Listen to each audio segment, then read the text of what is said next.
ॐ विश्वन्दर्पण दृश्यमान नगरी तुल्यन्निजान्तर्गतम् पश्यन्नात्मनि मायया बहिर्वोद्भूतं यथा निद्रया यः साक्षात् कुरुते प्रबोधसमये स्वात्मानमेवाद्वयं तस्मै श्रीगुरुमूर्तये नम इदं श्रीदक्षिणामूर्तये नारायणं पद्मभुवं वसिष्ठं शक्तिं च तत्पुत्रपराशरं च व्यासं शुकं गौडपदं महान्तं गोविन्दयोगीन्द्रमथास्य शिष्यं श्रीशङ्कराचार्यमथास्य पद्मपादं च हस्तामलकं च शिष्यं तन्तोटकं वार्तिककारमन्यान् अस्मद्गुरून् सन्ततमानतोऽस्मि श्रुतिस्मृतिपुराणानाम् आलयं करुणालयं नमामि भगवत्पादं शङ्करं लोकशङ्करं शङ्करं शङ्कराचार्यं केशवं बादरायणं सूत्रभाष्यकृतौ वन्दे भगवन्तौ पुनः पुनः परब्रह्मनिष्ठं स्वतो धर्मनिष्ठम् अहिंसैकनिष्ठं स्वशिष्यै सुजुष्टं यतीनां वरिष्ठं गुरूणां गरिष्ठं दयानन्दरूपं मदाचार्यमीडे नमः श्री परमार्थाय संसाराध्यासनाशिने श्रोत्रियब्रह्मनिष्ठाय तस्मै ब्रह्मविदे नमः सदाशिवसमारम्भां शङ्कराचार्यमध्यमाम् अस्मदाचार्यपर्यन्तां वन्दे गुरुपरम्पराम् ॐ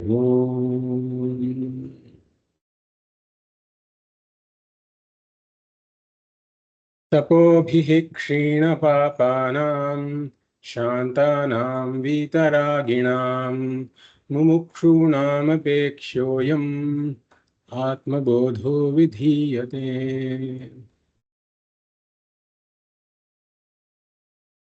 I welcome you all to the 16th class of the Atma Bodha series. We will read verses 32 to 34 that we covered in the last class, and then continue. Dehanyatvatna me janma देहान्यत्वात्न मे जन्म जरा कार्श्यलयादयः जरा कार्श्यलयादयः शब्दादिविषयैः सङ्गः शब्दादिविषयै सङ्गः निरिन्द्रियतया न च निरीन्द्रियतया न च अमनस्त्वात्न मे दुःख अमनस्त्वात्न मे दुःख रागद्वेषभयादयः रागद्वेषभयादयः अप्राणो ह्यमनाः शुभ्रः अप्राणो ह्यमना शुभ्रः इत्यादि श्रुतिशासनात् इत्यादि श्रुतिशासनात् एतस्माज्जायते प्राणः एतस्मात् जायते प्राणः मनः सर्वेन्द्रियाणि च मनः सर्वेन्द्रियाणि च खं वायुर्ज्योतिरापः कं वायुर्ज्योतिरापः पृथिवी विश्वस्य धारिणी पृथिवी विश्वस्य धारिणी निर्गुणो निष्क्रियो नित्यः निर्गुणो निष्क्रियो नित्यः निर्विकल्पो निरञ्जनः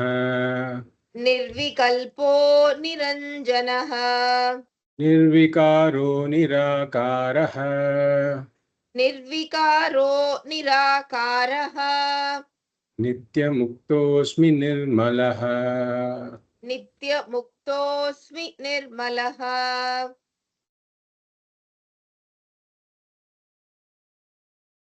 ब्रह्म सत्यम Jagan Mithya Jivo Brahmaiva Naparaha. This is the essence of the Vedantic teaching. That Brahman is the absolute reality. This world does not have an independent existence. And this Jivaha is none other than Brahman.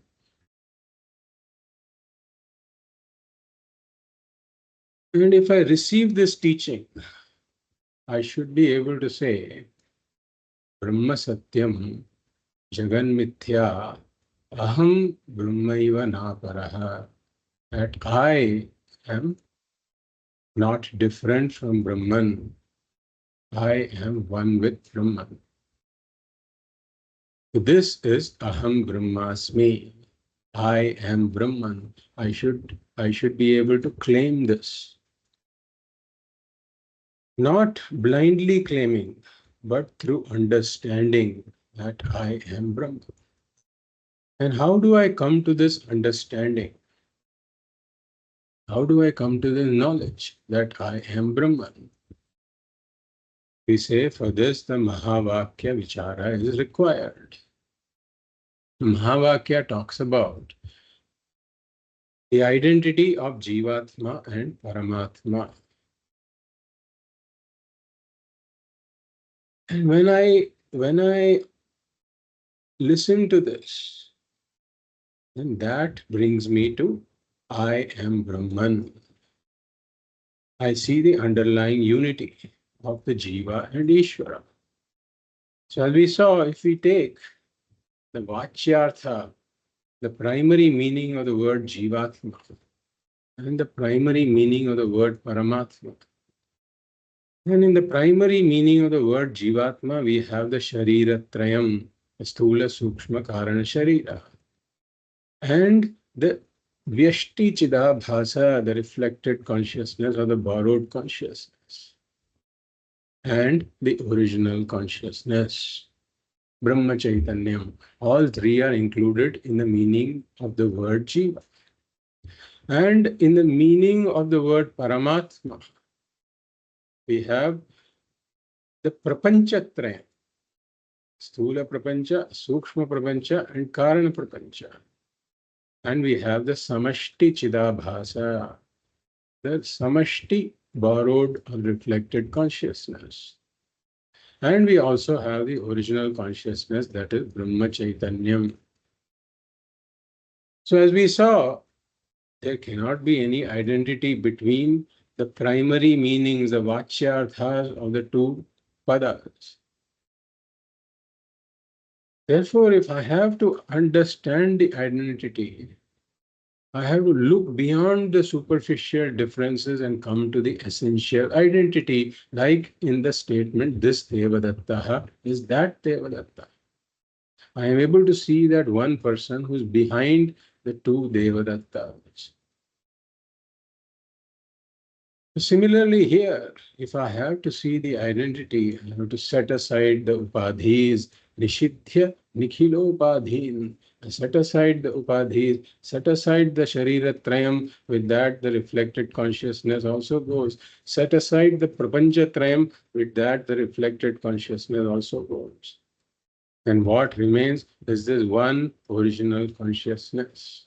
That is the identity that the Mahavakya is talking about. So this is the Lakshyartha. I have to be able to come to the Lakshyartha, the intended meaning of the word Jivatma and the intended meaning of the word Paramatma, which is this one original consciousness.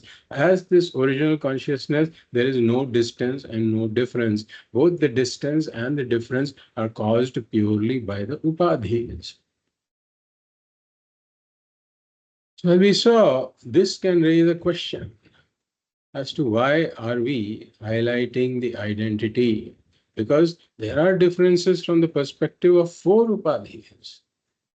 The Sharira Trayam, the Sthula Sharira and the Sthula Prapancha are different. The Sukshma Sharira and the Sukshma Prapancha are different. The Karana Sharira and the Karana Prapancha are different. And the reflected consciousnesses are also different.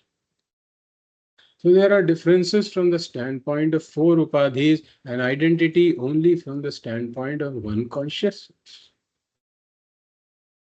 So how is it that we are highlighting the identity? So we say that if we look into it, the differences are in a lower order of reality. The Sthula Shariram and the Sthula Prapancha are both products of Maya and therefore Nitya. The Sukshma Shariram and the Sukshma Prapancha are products of Maya, therefore Nitya. And the Karana Shariram, the Karana Prapancha are nothing but Maya, therefore Nitya. Therefore, all these differences are due to Nitya. And what about the reflected consciousness? The reflected consciousness is anyway mithya because it depends, its existence depends on the reflecting media. It doesn't have independent existence. So it is anyway mithya. And it's not just it is its existence depends upon mithya. And therefore it is mithya. So all of these differences are from the standpoint of mithya. Therefore the differences are mithya. And what about this identity? The identity is with respect to the original consciousness, which is the Satyam. So the identity is Satyam, the differences are Mithya, and that is why we are highlighting the identity, because these differences, they come and go. Budbudavat Sharam, as Bhagavad Gita says. Drishyam Budbudavat Ksharam. All of these Sharira Trayam and the reflected consciousness, Prapancha Trayam, the reflected consciousness. All of these come and go. They are changing. Therefore, they are all mithya. So that is why we talk about the identity, highlight the identity. So when the Guru says you, Guru is talking about the lakshyartha of you, which is this original consciousness. It is one, there is one aparoksha, aparichinna brahmatma. One aparoksha, aparichinna brahmatma that is left in the student's mind. Everything else has been negated. And this aparoksha, aparichinna brahmatma is the lakshyartha. This is the lakshyartha with respect to which there is identity. Therefore, this is the lakshyartha of the word I. I am this aparoksha, aparichinna brahmatma. And as this aparoksha, aparichinna brahmatma, there is no difference between the jiva and Ishvara. This one aparoksha, aparichinna brahmatma alone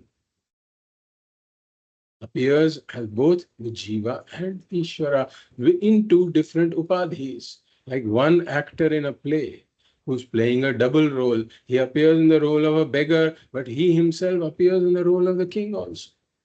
Just changing the costume, there's one actor behind the two roles.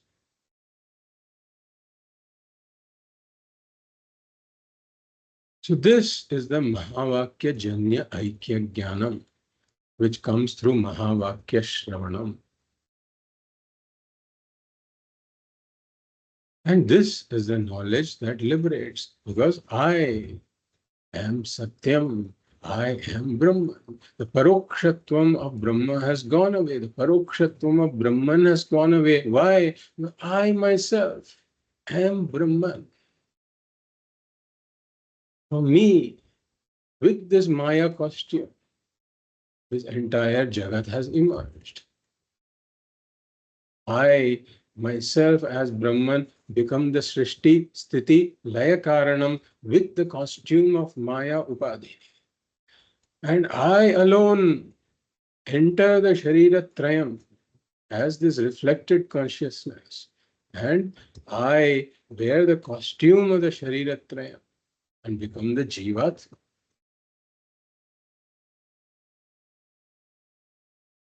So this is the liberating knowledge. I am the Satyam, everything else is Mithya, so I am untouched by all Mithya.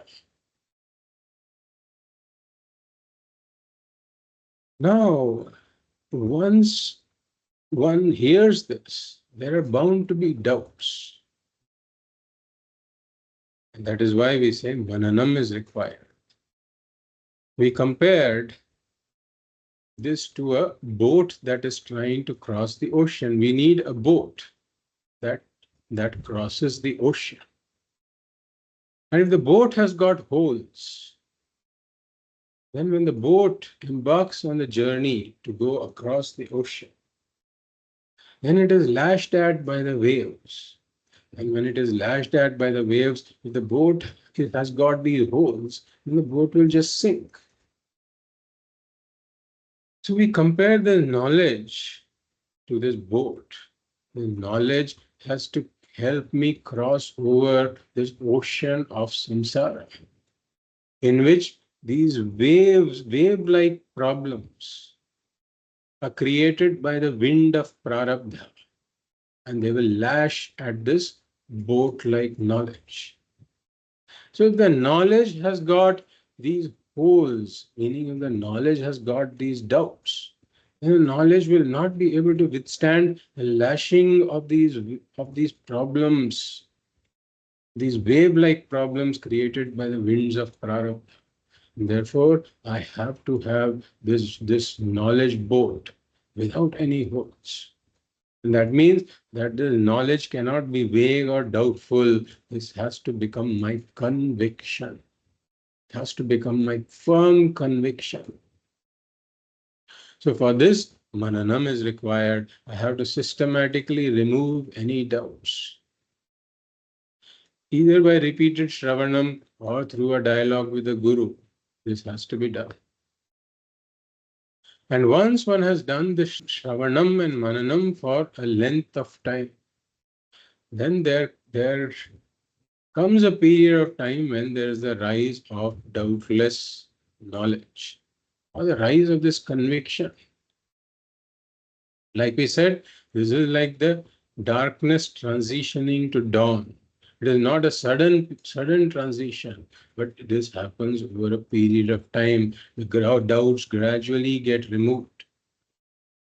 And as the doubts get removed, my conviction in this keeps increasing. So with this, the ignorance-based identification with the body and mind goes. The ignorance-based identification goes. One is very clear that I am Brahman. This is my firm conviction. Therefore, I am not this temporary body and mind. I am not this Sharira Trap. But we said that the habit-based identification with the body and mind can continue. Therefore, even though one is very clear and one has got this firm conviction, in times of crisis, the habitual thinking can take over, the subconscious mind takes over. These are what we call instinctive or habitual responses. They take over. And therefore, in times of crisis, the knowledge is not available. The knowledge is not invoked at that point. Why? Because the subconscious mind, the habitual thinking has taken up. And therefore, one cannot get the benefit of this knowledge in times of crisis, the emotional benefit of the knowledge. Hence, we say that the knowledge has to be pushed into the subconscious mind. This habitual thinking patterns that are contrary to this knowledge have to be altered, eroded. And this is why Nididhyāsanam is required. But we said Nididhyāsanam is not for Jnanam, because Jnanam has to be obtained through the Mahavakya Shravanam and Mananam. So if I think that I don't have the Jnanam, then I should be pursuing more Shravanam and Mananam. One can continue to do. One can do. One can do what we are talking about. Try to do some meditation. But then that meditation will not be accompanied by knowledge. It will be more of paroksha jnanam, not the aparoksha jnanam. And therefore, that meditation then becomes a form of upasana. It is not nididhyāsanam. The difference between nididhyāsanam and upasana is that in upasana, there is paroksha jnanam, not the aparoksha jnanam. There is indirect knowledge that Brahman is there. And one can imagine that I am Brahman. But that is more of an imagination, not knowledge. And that is what distinguishes upasana from nididhyāsanam. Any other meditation from nididhyāsanam. Nididhyāsanam comes after the rise of doubtless knowledge. Anything else before that can be taken to be upasana.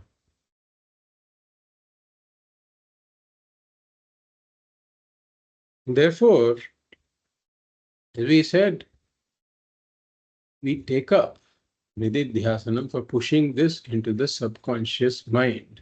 So the mind has to marinate in the brine of the Vedantic teaching, just like a pickle marinates in brine. That brine penetrates the pickle and penetrates all the areas of the pickle, leaving no area untouched. Similarly, Vedantic teaching has to seep in into the subconscious. So what does this involve? If we look at it, there are multiple things that we do in Nididhyāsanam. The first thing is Jiva Bhava Durbali Karanam, accompanied by Brahma Bhava Prabali Karanam. So I weaken the habit that I am a Jiva. I have been thinking that I am this limited Jiva for countless janmas.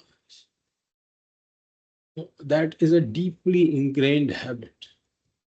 That habit is countered by weakening the identification, weakening the habitual identification, by repeatedly reflecting on the fact that I am Brahman. This is Brahma Bhava Prabalīkarana. I strengthen, you can say I'm strengthening the habit that I am Brahman.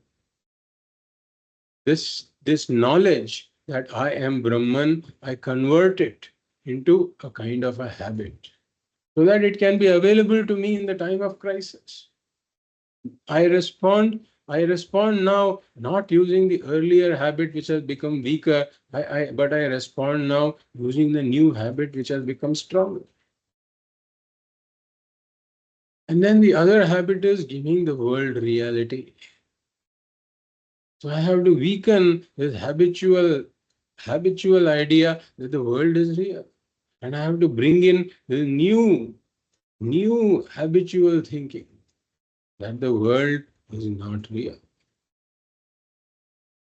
And then the third area is with regards to the jivaha, with regards to myself being a sadhaka. The idea of Vedanta is not to permanently keep me as a sadhaka. If I am permanently a sadhaka, that means permanently I have something to be attained. And if permanently I have something to be attained, then permanently I will remain a samsari. That is not the idea of Vedanta. Vedanta wants to uplift me to the status of Brahman. As Brahman, I should be able to boldly say that I am not even a sadhaka. And I have nothing to be attained because moksha is my own nature. Moksha is not a sadhyam, not a goal to be attained. This is another habitual thinking that moksha is a goal to be attained and I am a sadhaka. So both of these ideas also have to be eroded from my mind.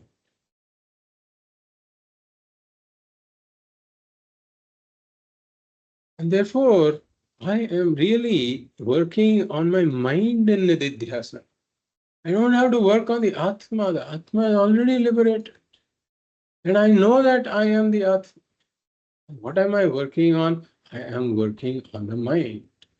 But one should remember that the mind can never attain perfection. There is no perfect mind. Even a jnani's mind is not a perfect mind. The mind will always have some ifs and buts here and there. But I should see that my liberation, my moksha, is not dependent on the perfection of the mind. In spite of this imperfect mind, I am liberated. And therefore, the improvement of the mind becomes a hobby that I can pursue throughout my life. It is a hobby. So just like I maintain my body, I maintain my body by doing some yogasana, by doing some exercises, going for walks, going for jogging, etc. Whatever I do. Why? I'm maintaining the health of this body. Similarly, I can maintain my mind and I can try to improve my mind. But I am not the mind. I am not the body. I am Atma, which is ever liberated. So this is the process of Nididhyāsanam. And as we saw, it takes three forms: Brahmabhyasa Rupa Nididhyāsanam, Shravanabhyasa Rupa Nididhyāsanam, and Samadhi Abhyasa Rupa Nididhyāsanam. In Brahmabhyasa Rupa Nididhyāsanam, I am doing this open-eyed contemplation. I may be sitting, I may be standing, I may be eating, or I may be lying down in the bed. So there is no special time and place. You can do it anytime. And in Shravanabhyasa Rupa Nididhyāsanam, even though the knowledge has already arisen from Shravanam, the subsequent Shravanams become a form of Nididhyāsanam. I don't learn anything new in the subsequent Shravanam, but they become a reinforcement of that knowledge. In terms of reinforcement of the knowledge at the level of the habitual thinking, we should be very careful about that. It is eroding my earlier habitual thinking and bringing in a new habitual thinking that is not contrary to the knowledge. Whenever the Guru uses the word Atma, Brahman, etc., I substitute it mentally with the word I and see the truth of what the Guru is saying with regards to Atma and Brahman. And the third is Samadhi Abhyasa Rupa Nididhyāsanam, where I sit at a specified time and place. I can keep a certain time and place for that during Sandhya time, for example. Morning and evening. I can sit with closed eyes and relive the Shravanam. By myself, I relive the Shravanam by recalling the teaching, by repeatedly invoking the knowledge. As we said, in all of these areas, Jiva Bhava Durbali Karanam, Brahma Bhava Prabali Karanam, weakening the notion that the world is real, strengthening the knowledge, strengthening the habitual thinking that the world is unreal. So in all of these areas, I work on in Nididhyāsanam. And there are certain verses and words that I can commit to my memory. And I can recall those verses, recall those words in Nididhyāsanam, and that is what the verses of Atma Bodha are doing here. So we saw Deha Nyatvat Name Janma Jara Karshalayadaya. All of this births and Janma Jara, old age, Karshya, emaciation, Laya, death, all of these belong to the body. And I am not the body. Therefore, these don't belong to me. And as we have said in a lot of these verses, a common theme is that I am asangaha. So I have to remember this very important word, I am asangaha. Means I am not I as Brahman am not connected with anything at all. Because there's three forms of connection, three forms of sambandha are absent in me. Sajatiya sambandha is not there. Connection with another object of the same species is not there because I am one. Being one, if you were to talk about Atma being like a species, then how many members are there in the Atma species? Only one member. I am that. So there is no sajatiya sambandha. I don't have any connection with another member of my species. Number two, I don't have vijatiya sambandha. Vijatiya sambandha means connection with a different species. So other than Atma, what is a different species? It is anatma. Everything else is anatma. And anatma is in a lower order of reality. So there is nothing other than me in my order of reality. I alone am. And when I alone am, how can I be connected with the second thing? So the first one is I am one. Therefore, there is no sajatiya sambandha. The second one is I am non-dual. And therefore, there is no vijatiya sambandha. And the third is that I am partless. Niravayavaha. I don't have any parts at all. And therefore, I don't have any swagata sambandha also. Therefore, I don't have any sambandha with anything else. There is nothing else in my order of reality.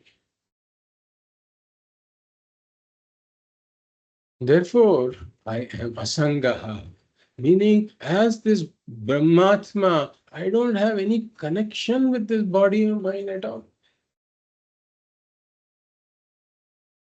And therefore, I don't have any of this Janma, Jara, Karshya, Laya, etc. Again, Shabdadi Vishayai Sangaha, I don't have any connection with the sense objects. I don't have even any connection with the sense organs. And sense organs establish contact with the sense objects, but I don't have any connection with the sense organs. Therefore, how can I be connected with the sense objects? So the Asanga theme is coming throughout all of these verses.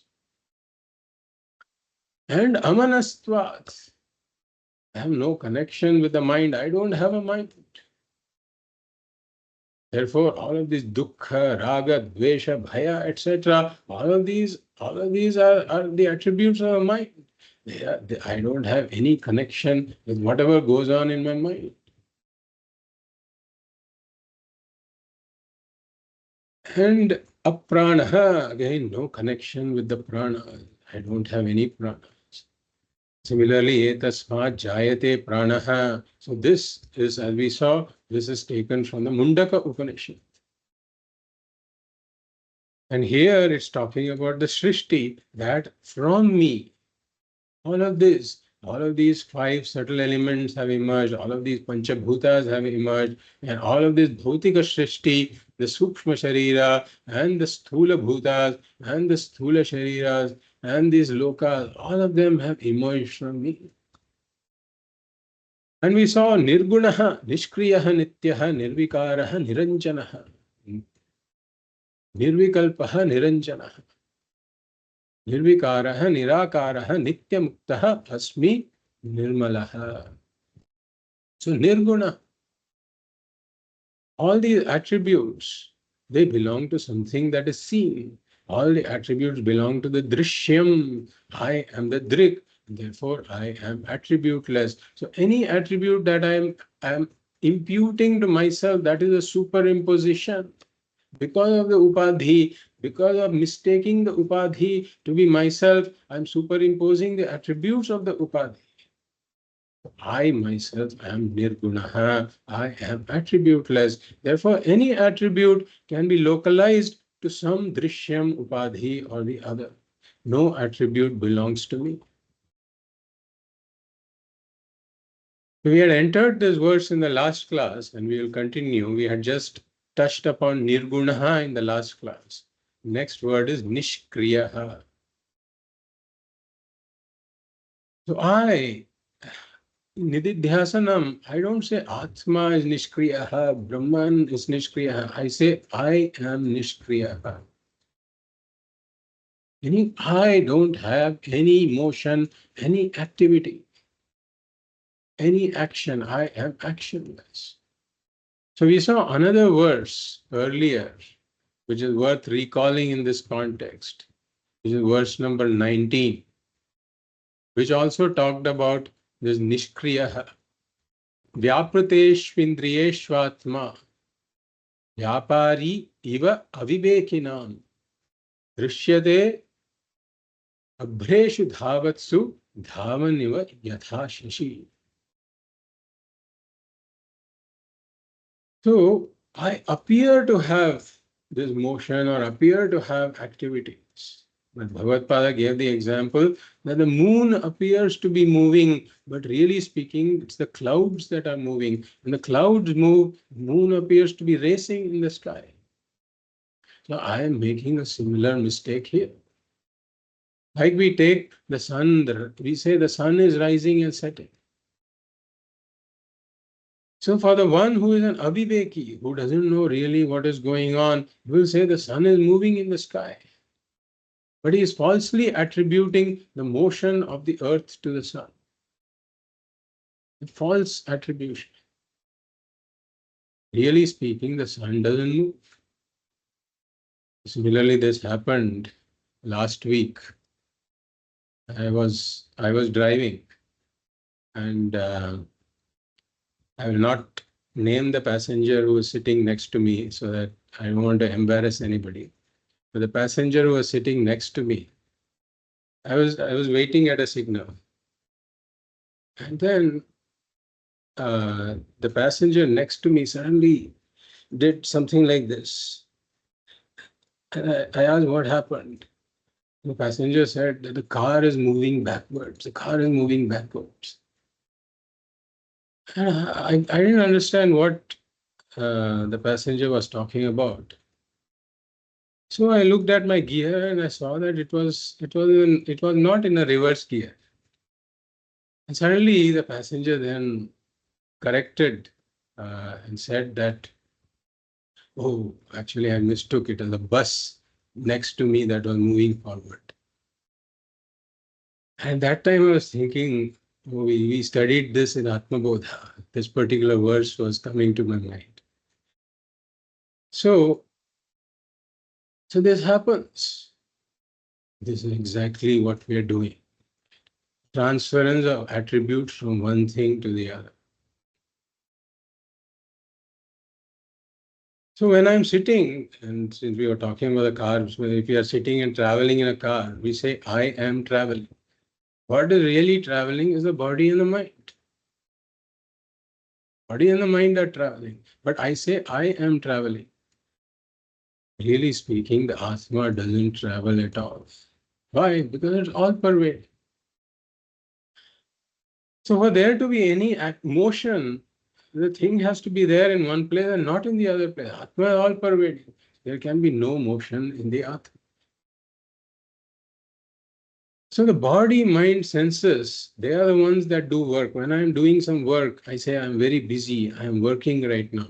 Again, the Atma is never doing that work. The work is being done by the body, mind, etc. But we make this mistake because the doership is being transferred. So even when I see, hear, taste, smell, or touch, the Atma is utterly uninvolved. So Bhagavad Gita says in this context, Prakrutehe kriyamanani gunaihi karmani sarvashaha ahankara vimudhatma kartaham iti manyate. Ahankara vimudhatma kartaham iti manyate. One says, I am a karta. Why? Because only when one is deluded, when one takes oneself to be the body-mind. So really speaking, it is the modification of Prakriti or the modification of Maya. Prakritehe gunaihi karmani kriyamanani. All these actions are done by the modifications of Maya, modifications of Prakriti. The Atma is utterly uninvolved. And gunaha guneshu vartante iti matma na sajjate. If we look at it, the body-mind-sense complex is a modification of Prakriti. It's a modification of Maya. So that is the karta.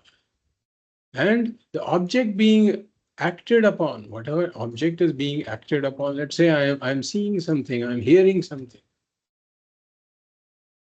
So there's the sense of seeing, the sense organ of seeing, the sense organ of hearing is involved in their respective fields of operation. They engage with their respective objects. Both the sense organs as well as the objects are modifications of mind. Modifications of Prakriti. So the modification of Prakriti is engaging with the modification of Prakriti. That is what we call action. And who am I? I am the uninvolved witness.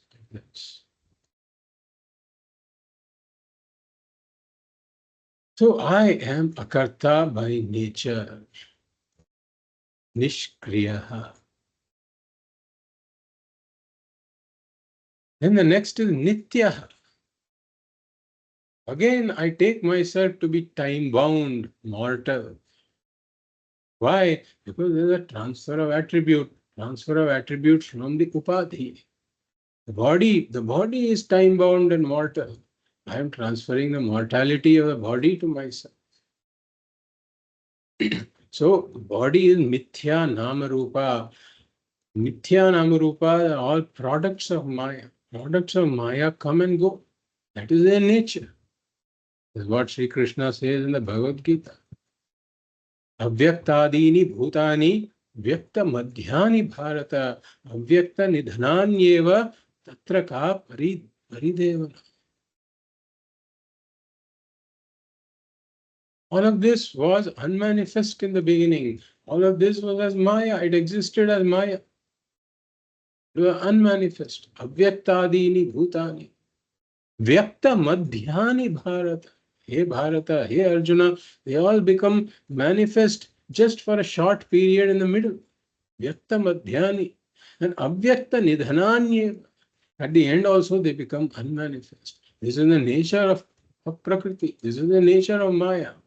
Unmanifest, manifest, again unmanifest. So it is all anitya. But I who is this Brahmatma, I never come and go. I continue to exist even when everything becomes unmanifest. I am there as the support of Maya, being the Brahmat. Therefore, I have no births, no deaths. I never come and go. I always am. So if we remember that we had talked about this example of a stool that we carry, if we carry a stool to a bus, and the bus is moving around.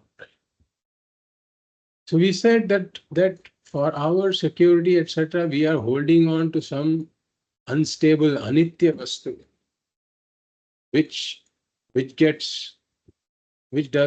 not at all stable. And if we hold on to such a thing, we will be hammered by samsara because we bang our head in the bus all over the place if we are holding on to the stool. And we talked about that we should hold on to the nitya vastu. That nitya vastu, that I have to hold on to is really myself. I am the nitya vastu. In fact, I don't even have to hold on to myself. What does it mean to hold on to myself? I am the nitya vastu. That never comes and goes. So I myself am the source of my permanent peace, security, and happiness. There is nothing else. I am the nitya vastu.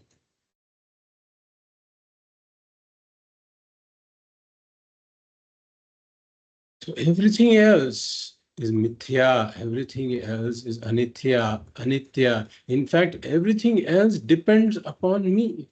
I don't depend on anything else.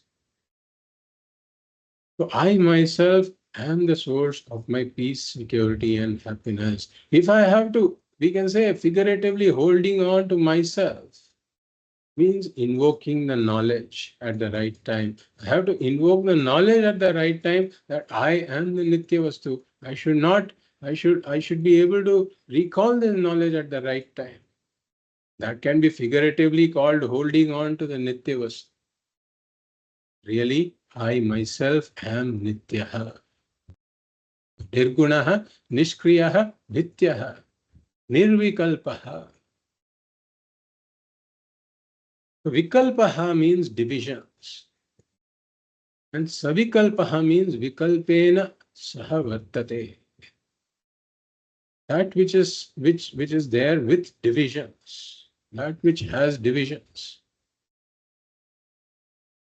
So I take myself to be savikalpaha, either out of ignorance or out of habit. What does it mean? That I say that I am here, there are other things other than me. Or there are many, I am here and there are many like me. There are many like me. So this is savikalpa. And then having taken this to be real, I try to get rid of this vikalpa. In fact, that is what yoga is doing. Yoga is saying that there is the subject-object division. So I have to experience the absence of the subject and the object in Nirvikalpa Samadhi. Nirvikalpa Samadhi, there is no subject-object division. And therefore, yoga is trying to gain an experience of being Nirvikalpa. Yoga is leading one to experience a Nirvikalpa avastha, a state of Nirvikalpa. But that state of Nirvikalpa will always come and go. That experience, any experience, including the experience of Nirvikalpa, will always be a time-bound experience. That experience will begin at some point, experience will end at some point. And therefore, that experience is also limited by time. What is Vedanta telling me? Vedanta is telling me that I, the Brahmatma, am Nirvikalpa. I am, as Brahmatma, I am the Adhishthanam of the subject and the object. So there is no subject-object division in me. Then what about the subject-object division that I experience? What about it? You say that subject-object division that I experience is mithya. It is not the satya. Just like in the dream, I experience a subject-object division. In the dream, I experience that I am the limited body in a separate world. There is a limited subject and there is the object that is limiting the subject. But then, from the waker's standpoint, this subject-object division is not there. So similarly, here too, I am experiencing the subject-object division, but that subject-object division is not the reality. I am Nirvikalpaha. I am the Adhishthanam of the subject and this object, the limited individual as well as the separate world. I am the Adhishthanam. Sarvadhishtanam Advayam. And in me, there is no subject-object division at all. I am Nitya Nirvikalpaha. This is not an avastha that I enter and leave. But this is my own nature. This is my Swarupa. Nirvikalpaha. And Niranjana. Niranjanaha. Meaning that I am untainted. Untainted. So whenever we say I am untainted, I am not stained, etc. The question is, what are you talking about? What are you talking about being untainted, stained, etc. with respect to what? We say that it is with respect to Puṇya and Pāpa karma. So all of these Puṇya, Pāpa karmas, etc. are not in me. As we see that whenever there are difficulties in life, then one tries to say that there may be some parihara for this. This is due to Rahu Dasha or Ketu Dasha or something like that. Therefore, I have to seek some parihara for this. And therefore, one may go to an astrologer and try to seek the parihara and all that. Which is all right. See, if one is doing that, it is all right. There are some in fact, in Vyavahara, some of that may be required. But Vedanta says that that keeps one in samsara. Because one is giving reality. One is giving reality to the karma. And one is giving reality to its solution. And whatever solution one comes up with, that will also be a time-bound solution. So there is some temporary relief that one gets, but then the same story repeats. Because fundamentally, I remain this limited individual. I am a Purna. The samsara, there may be some, these are all like the symptomatic treatments for a particular disease. It is not the cure, not the final cure. Final cure is jnanam and jnanam. But some of this habitual thinking from the past may continue even after jnana. And therefore, all of this is negating such habitual thinking. That all of this punya, papa, karma, etc. is not in me. So how do I get rid of it? Have I done some parihara to get rid of it? No, we say all of this parihara can only address specific karmas, etc. But I have gotten rid of all karmas, lock, stock, and barrel. How did this happen? So we talked about this example in the fundamentals of Vedanta class also. That a person has done something wrong, and he has been caught by the police now, and the police is now leading him to the jail, and he is very distressed. And then this person is pushed into the jail. He's really crying at that point, having a very hard time there, and then he hits his head against the wall. What happens? He wakes up. The whole thing was going on in his dream. Now, let's see what happened here. When he woke up, the meaning of the word I changed completely. In the dream, the word I was referring to this limited individual who had committed this act and who was being imprisoned. But when he woke up, even though the word I remains the same, the meaning undergoes a revolutionary transformation. The word I now begins to refer to the waker. Now, can the waker be imprisoned for this crime that was done in the dream? Never. Why? Because that whole thing has been falsified by the change in the meaning of the word I. So we say that this transition happened from pratibhasika I to the vyavaharika I. The meaning of the word I changed from the pratibhasika I, which is the limited dream individual, to the vyavaharika I, which is the waker. And when this transition happened when this I transitioned across order of realities, the karmas from the previous order of reality were wiped out. Similarly, we say that when I transition when the meaning of the word I remaining the same, when the meaning of the word I changes from the Vyavaharika I, which is the Vachyartha of the Jiva, to the Lakshyartha, which is the Paramarthika I, then I am transitioning the I across order of realities. And when this transition happens, the karmas from the Vyavaharika I get wiped out. The whole thing is falsified.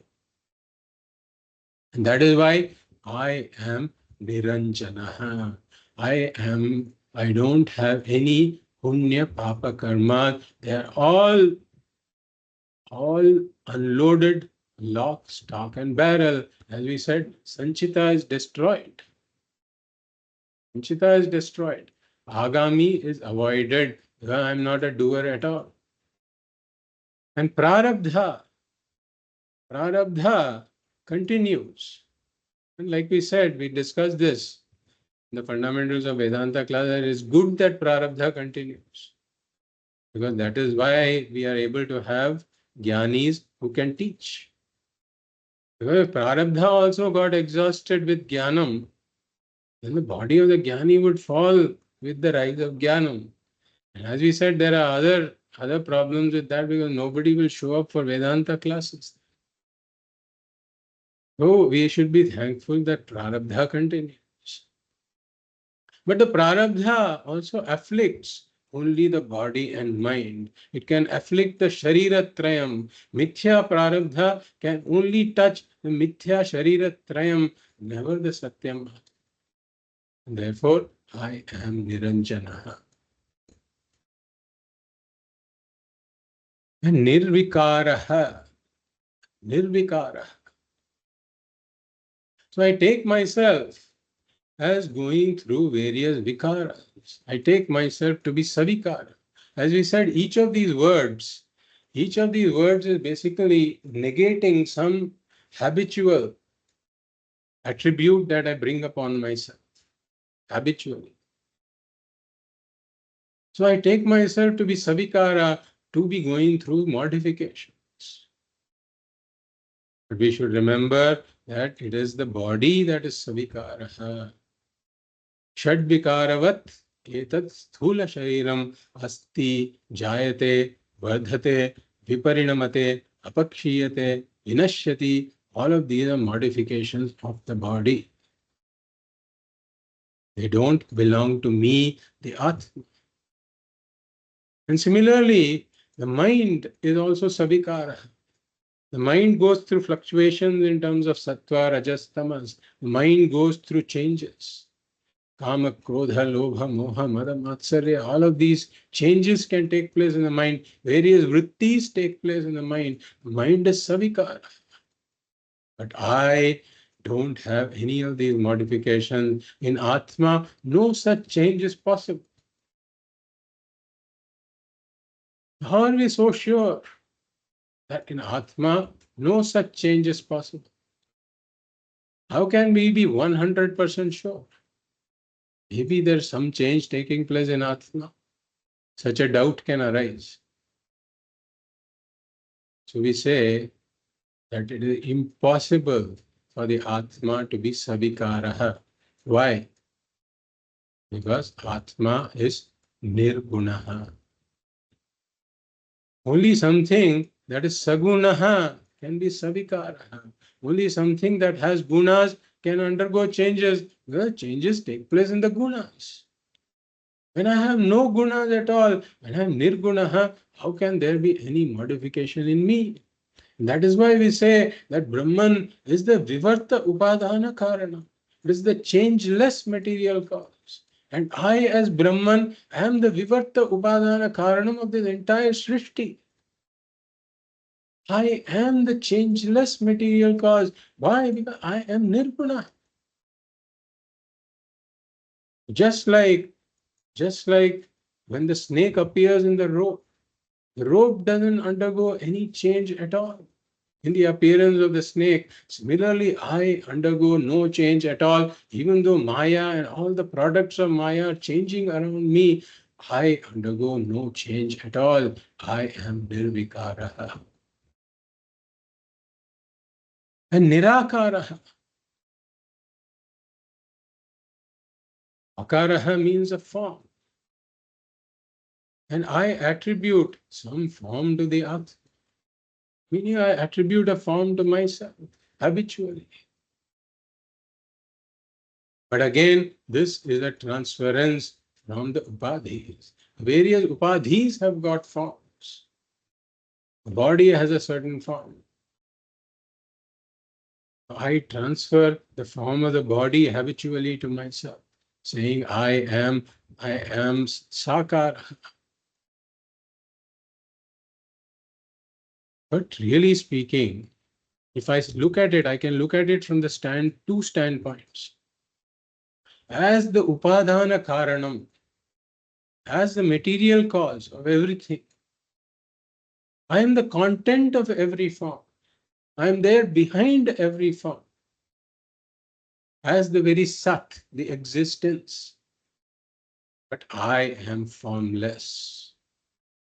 I am Nirākāra. And I can look at it from the point of view of chit also, from the point of view of consciousness. I am the ultimate drig, the ultimate seer. And therefore, every form belongs to something seen. But the ultimate seer is again formless. Therefore, I am Nirākāra.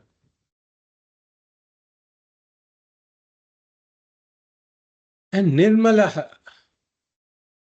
meaning I don't have any impurities at all. All of these impurities like raga, dvesha, kama, krodha, etc., they all belong to the mind. So again, if I say that I have impurities, I am transferring the impurity of some upadhi to myself. I don't have any impurity at all. And again, we can bring in the asangatvam here. Being asangaha, I am not connected to anything at all. Therefore, all the impurities may belong to those respective things, but never to me. None of these limitations of the body, mind, etc. are my limitations. There are no limitations in me, and therefore there is no apurnatvam in me. There is no apurnatvam in me because I am purna. And therefore, there is no samsara in me. So all of these are the malas. Raga, dvesha, kama, krodha, etc., limitations of the body mind, mortality of the body mind, the limitations of the mind. So all of those are apurna. They will always be apurna. But I am never apurna. Apurnatvam is also an impurity that I am imputed to myself because of the upadhis. And the resultant samsara, taking myself to be a samsari, is also an impurity that I have imputed to myself when I am not a samsari at all. And therefore, I am Nirmalaha, and hence I am Nityamukta. Because there is no samsara in me, there is no samsara that has to be removed. I was never bound in order to be liberated. The moksha is defined as Atyantika dukkha nivrittihi paramananda praptischa. Atyantika dukkha nivrittihi, the removal, the total cessation, the total removal, absolute removal of all sorrow. Atyantika dukkha nivrittihi. So as the asanga atma, I am not connected to the samsarika dukkham at all. I have no connection with it. I belong to a higher order of reality, period. And therefore, Atyantika Dukkha Nivritti is already accomplished in me. And Paramananda Praptihi means the attainment of absolute Ananda. That absolute Ananda is my very nature. Being limitless, full and complete, that absolute Ananda is my very nature. And therefore that is also accomplished. Therefore moksha is already accomplished. Therefore I am a mukta. But I can call something a muktaha only if that thing was a baddha. For example, I don't come to you and ask you, when were you released from prison? In fact, if I ask you that, you might take an offense. Why are you asking me such a question? I was never imprisoned. The same thing is true for the Atma also. If I am saying that Atma is Muktaha, then that means that the Atma was Baddhaha to begin with in order to become Mukta. Atma was never Baddhaha to begin with. It was never bound to begin with. And therefore, it doesn't even need to be liberated. I was never bound to begin with, therefore, I don't even need liberation.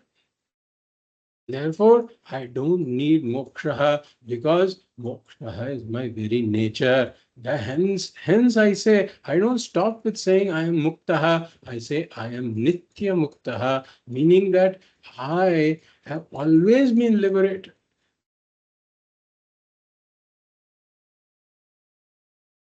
And therefore, I am not a sadhaka also who has to attain moksha. Because being Brahman, being the Nityamukta Brahman, I cannot be a sadhaka. And moksha is also not a sadhyam, something for me to be accomplished. Therefore, na nirodho na chotpattihi na baddho na cha sadhakaha na mumukshur na vaimuktaha ityesha paramarthata, says the Mandukya Upanishad.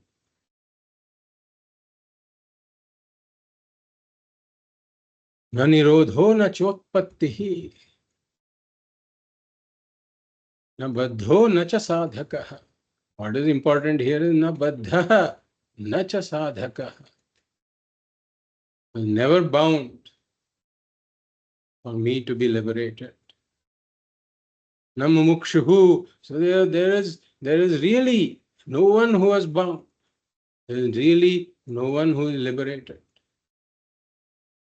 There is really no one. Let's go in sequence. Na baddha na cha sadhaka. There was really no one who was bound. There is really no sadhaka, meaning there is no mumukshuhu, na mumukshuhu, na vaimuktaha, and there is no one who is liberated. This is the final truth.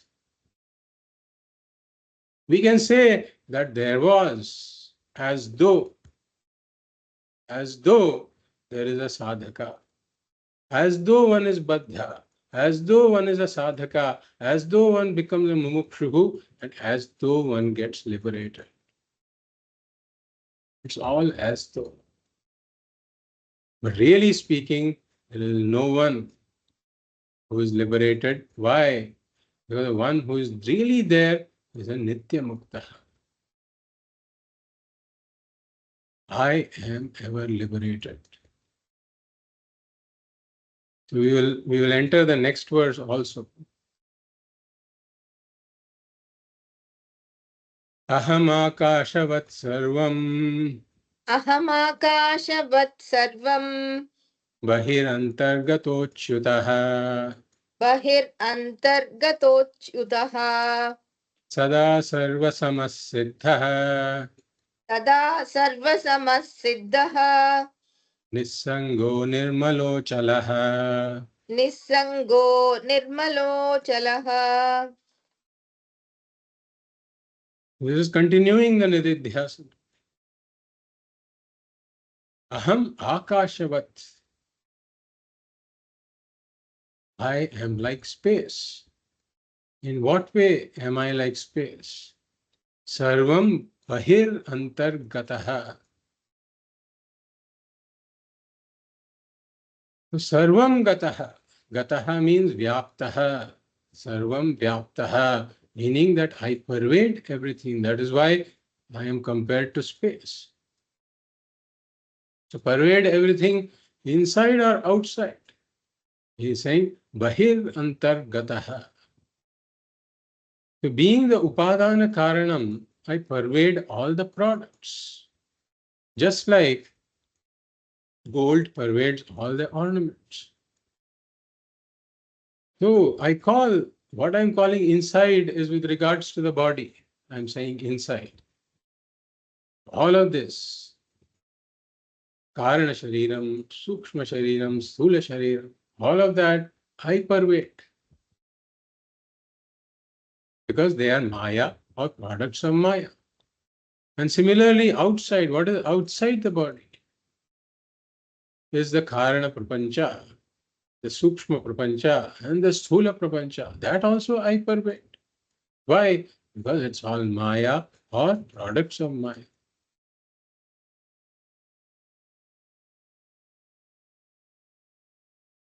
Now, if I look at it, this inside and outside are with respect to the body.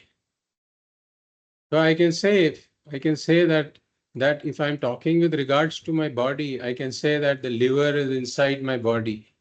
We saw the example earlier. The liver is inside my body, the mic is outside my body. But then if we were to imagine that somebody is saying this in the dream, that the liver is inside my body and the mic is outside my body. Somebody is saying this in the dream. Then both the liver that are inside the body as well as the mic that are outside the body are in the consciousness of the waker. They're both in consciousness of the waker. Therefore, nothing is outside the consciousness. Consciousness pervades everything in the dream.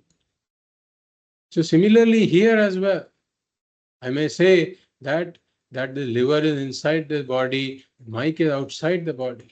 But that is from the standpoint of the body. From the standpoint of this aparoksha, aparichinna brahmatma, that is this one consciousness. They are all within consciousness. Both the liver inside the body as well as the mic outside the body are within this all-pervading consciousness. In fact, the entire space is within consciousness. And all of these are within space.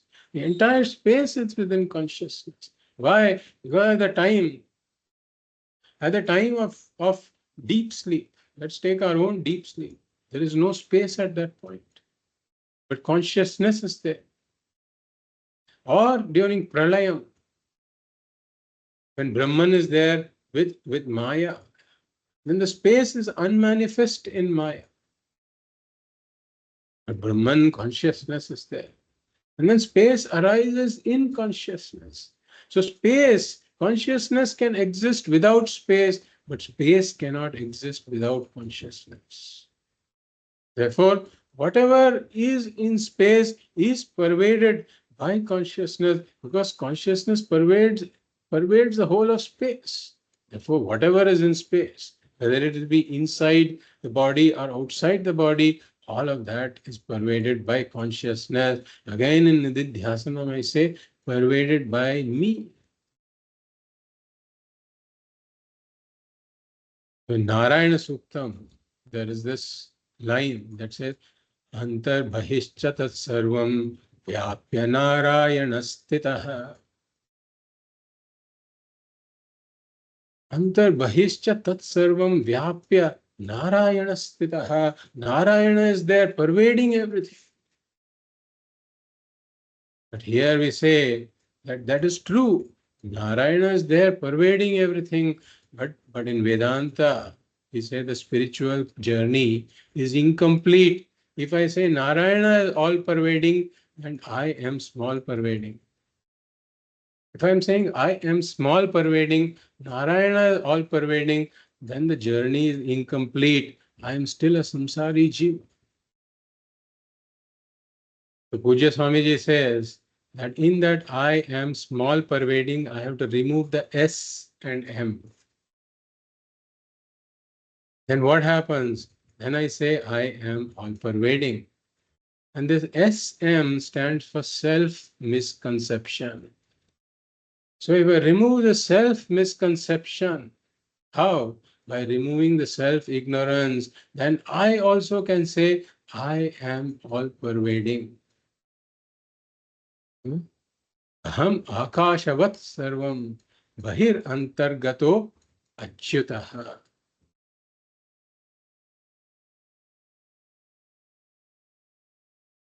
Then we come to the next word, achyutaha.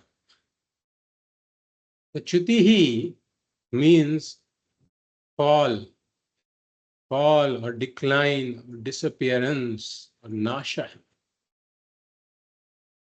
So I have no chutihi, meaning I have no fall, no decline, no disappearance, no nasha. In fact, we say karma phalam. Karma phalam has got chutihi because if one goes to swarga, for example, then going to swarga is a karma phalam. And that karma phalam, when it gets exhausted, one falls. Karma phalam has got chutihi. And when that karma phalam gets exhausted, then the limited jiva has got a fall. The jiva has got a fall from swarga. He comes to martya lokaha. Kshine punye martya lokam vishanti. So the limited jiva can have a fall. The karma phalam can have a fall. But I am this limitless Brahmatma. And moksha is my very swarupa. Moksha is my very nature. Being limitless, full and complete. Therefore, I can never lose my nature. Why? Because the nature, by definition, is something that you cannot lose. The fire can never lose its heat. The water can never lose its coolness. Of course, you may temporarily heat it up, but then it returns to its original state when the heat is removed. So the nature of the thing, the sugar can never lose its sweetness. So similarly, moksha is my very nature. Therefore, purnatvam is my very nature. I can never lose it. And therefore, I am achyutaha. I can never become apurnaha. I can never have a fall into apurnatva. So what about this jivaha who has become apurnaha? Has the nature not been lost? We say that apurnatvam is a notion that the jiva entertains because of self-ignorance. That my nature is purnatvam, that my nature is moksha. Jiva does not know that and therefore takes himself to be apurna. So really speaking, the apurnatvam is a notion that comes in because of self-ignorance, and I am ever purnaha, I am achyutaha. I can never have a fall, decline, or disappearance. Moreover, we can look at it from the standpoint of the Satyam also. I, being Satyam, can never have a fall, decline, or disappearance. Even during Pralayam, like we saw, I am there untouched. I am the Vivarta Upadana Karanam, the changeless material cause of this whole thing. So the products of Maya can come and go, they can have Chutihi. But I can never have Chutihi, I can never have fall, decline, or disappearance. I am always there, untouched by any Nitya, being the Satyam. And Sada Sarvasamaha. All of these differences, etc., they belong to the Namarupas only. But the Upadana Karanam is ever the same. If we take if we take gold and ornaments, all of the differences belong to the various ornaments, but the gold is ever the same. Sada Sarvasamaha. No matter what the ornament is, the gold is ever the same. Similarly, as this Chid Atma, that is the Upadana Karanam of this entire Srishti, I am ever the same everywhere. So in Bhagavad Gita, there is this shloka. It says, Vidya Vinaya Sampanne Brahmane Gavi Hastini Shuni Chaiva Shvapake Cha Panditaha Samadarshinaha. Panditaha Samadarshinaha. What does this wise person, what do the wise people, Panditaha Samadarshinaha, what do these wise people see? Vidya Vinaya Sampanne Brahmane. Even if there is a highly cultured person who has got all this Vidya, etc. Vidya Vinaya Sampanna, he's got Vidya, humility, highly cultured person. He is there. Or in a Gavi, meaning a cow. Or Hastini, meaning an elephant. Or in a dog that is considered to be, generally considered to be more of a lowly creature. Or a Shvapakaha, meaning one who eats a dog. Highly uncultured person. So in all of these, the wise person is Samadarshinaha. He sees the same. Sada Sarvasamaha. He sees that I, as this Brahmatma, being the Upadana Karanam, uniformly pervade all of this. There is no difference at all. This is the Samadarshi, one who sees that all of this is really speaking me alone in different names and forms. I, the Brahmatma alone, appear in different names and forms. All of these are my Namarupas. I pervade everything uniform. So Sada Sarvasamaha and Siddhaha. Siddhaha generally refers to somebody who has got these special powers. Or even a Jnani can be called a Siddha. But here the word Siddha is not used in this sense. It means an already accomplished, already existent fact. It's called Siddha. So I am already accomplished, already existent. I am self-evident. That's what it means here. I am the self-evident Atma. So everything else has to become evident to me. For example, sometimes I carry a bag to the class, and then I have to. Sometimes the pen is there in the bag, sometimes and it's not there. So I have to the pen has to become evident to me in order to know that the pen is there. So either I have to put my hand in the bag and try to feel it. So either by the touch it can become evident, or I have to open the bag and see it. So by my sight it can become evident. So the pen, something like a pen is pramana siddha. It needs a pramana for it to become evident. But I am not pramana siddha. In fact, I am the one who employs pramanas for everything else to become evident to me. But I am evident even before employing any pramana. I am self-evident. So I say this is a pot, this is a cot, this is a hat, this is a mat, etc. All of those become evident to me. They come and go. But in all of these, the I is always there, which is self-evident, which employs all the pramanas to know everything else. But I, the Atma, am self-evident in every experience. I am Siddha. The Nisangaha, meaning Asangaha. So I am asangaha by nature. I am not attached to anything at all. People say that I have to become detached. I have to detach from this, detach from that, etc. Which has some relative truth to it. It is really addressing the mind. Because if the mind becomes attached, then I will not be able to see the truth of what Vedanta says, because the mind will become turbulent. So that thing about becoming detached is really directed at the mind.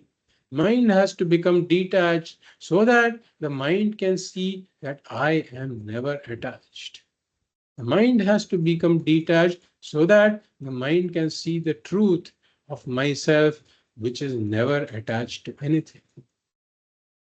For I am Niṣsangaha. And any relationships in this world, like I become a father, mother, etc., all of those are temporary roles that I play in this world. But those, if I take those relationships to be real, then that becomes a cause for samsara. Just like the actor who puts on the role of a beggar. If he takes the role of a beggar to be the reality, then the actor will get lost in the drama, thinking that the drama is real.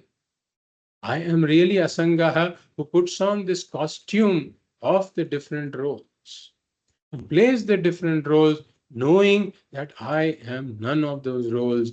I have no sambandha with anything at all. I am Niṣsangaha.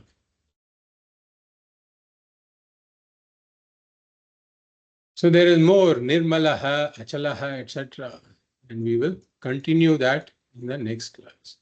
Om Purnamadah Purnamidam Purnat Purnamudachyate Purnasya Purnamadaya Purnamevavashishyate Om Shanti Shanti Shanti Hari Om Shri Gurubhyo Namaha Hari Om